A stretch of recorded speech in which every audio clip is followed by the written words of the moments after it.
akan misal.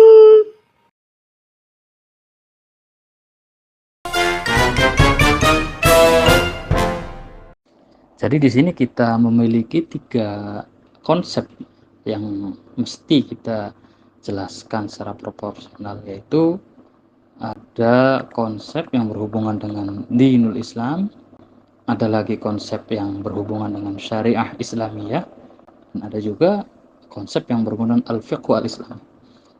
Dalam bahasa sederhana, kita harus bisa membedakan antara syariat, din, dan fikih itu sendiri. Jadi di situ memang satu kesatuan, tetapi kita harus bisa menemukan persamaan-persamaannya dan perbedaan-perbedaannya. Dan juga kita dari 3 konsep tadi harus mengerti pula tentang tentang korelasi yang terjalin antara satu dengan yang lainnya. Maka untuk kita pahami Islam sebagai din, itu adalah Islam sebagai sebagai aturan atau sebagai ketetapan yang telah ditentukan oleh Allah Subhanahu wa taala. Ya, bahwa tidak bisa kita pahami Islam sebagai agama itu agama-agama sifatnya dibuat oleh manusia, bukan.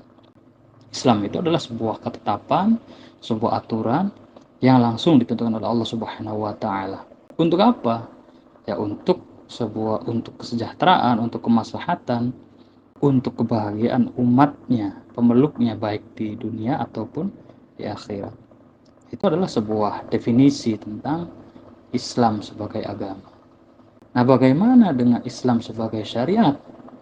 Apakah itu juga menunjukkan bahwa Islam itu sebuah aturan yang ditentukan langsung oleh Gusti Allah atau bagaimana?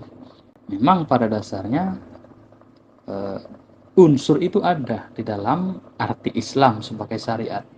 Tetapi perbedaannya adalah bahwa ketika kita pahami Islam sebagai agama, di situ kita mendapatkan pemahaman bahwa Islam itu adalah nusus, atau Islam itu adalah wahyu yang tidak memungkinkan orang untuk berijtihad, atau yang tidak memungkinkan kanjeng Nabi sendiri untuk berijtihad. Karena itu adalah wilayahnya, wilayah atau domainnya adalah domain Gusti Allah, sehingga aturan-aturan yang langsung bersumber dari Gusti Allah itu adalah sebagai sebuah aturan Islam yang bersifat sebagai din, sebagai agama. Yang dalam usul fikih kita kenal bahwa ada hukum atau ada konsep yang dikategorikan sebagai ma'lumun minad din bid-darurah.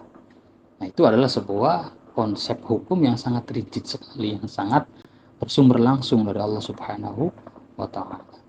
Lah mengenai arti Islam sebagai syariat itu sendiri, ya maka kita harus memahami bahwa syariat itu adalah pada dasarnya arti untuk sebuah sebuah jalan yang menuju ke sumber mata air, sehingga orang yang membutuhkannya pun tidak butuh alat untuk mengambil air tadi.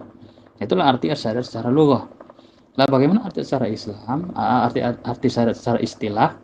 Maka di sini kita harus harus memahami bahwa di situ adalah ada aturan-aturan yang disifati atau yang dibatasi dengan Islam.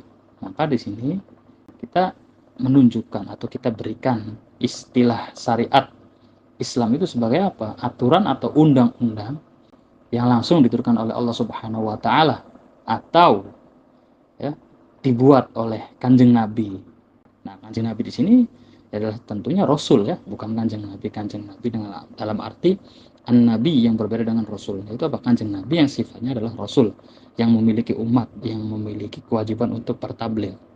Nah, itu adalah sebuah aturan atau undang-undang yang diturunkan Allah untuk mengatur hubungan manusia dengan Tuhan, mengatur hubungan sesama manusia, dan mengatur hubungan manusia dengan alam semesta.